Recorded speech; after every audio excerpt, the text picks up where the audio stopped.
Other challenges range from funding and poor remuneration. Our judicial officers are not being well paid, although I'm aware this current government is doing something about that, for which we have to commend them, most especially the President and the Attorney General. We have to commend them for looking into the poor remuneration of the judges.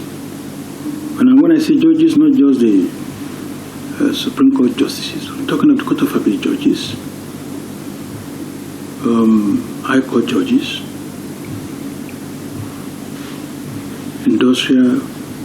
National Industrial Court, Federal High Court, all of them.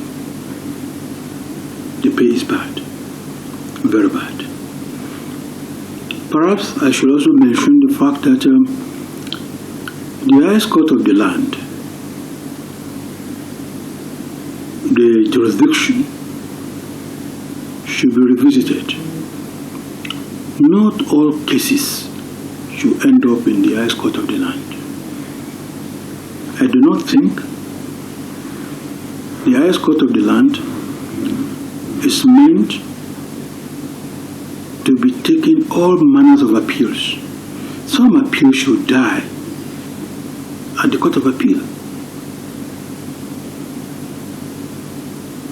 At worst,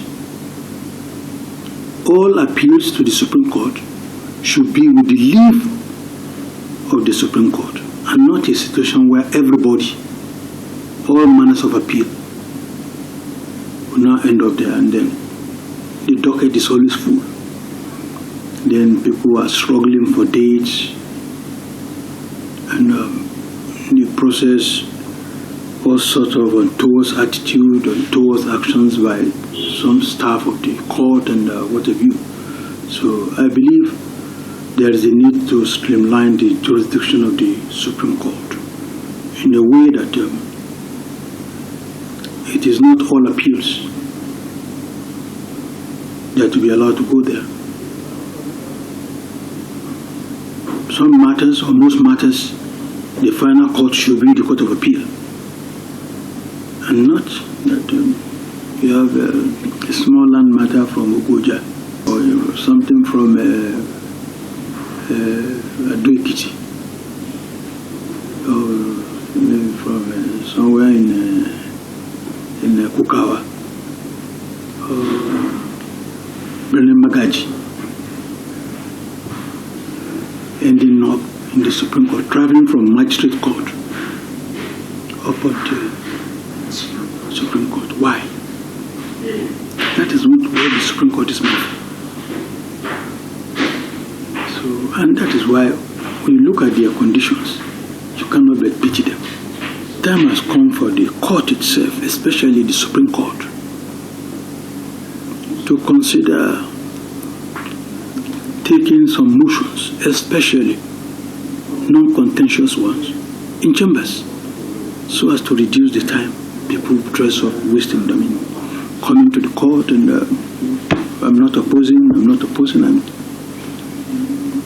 all this should be taken care of in chambers and without coming to the open. The rules should be tinkered with in such a way that to allow that and then reduce the congestion in their dockets. And even contentious ones, motions, they can settle it based on the, after all, when you go there now, you hardly have the time to adumbrate because of the sheer number of cases. I don't blame them for that, because the cases are too many. So if you have to adumbrate for 3-4 hours, how many cases can they hear? So motions should be a matter for chambers. Substantive appeal should be a matter for open court. That is my humble opinion.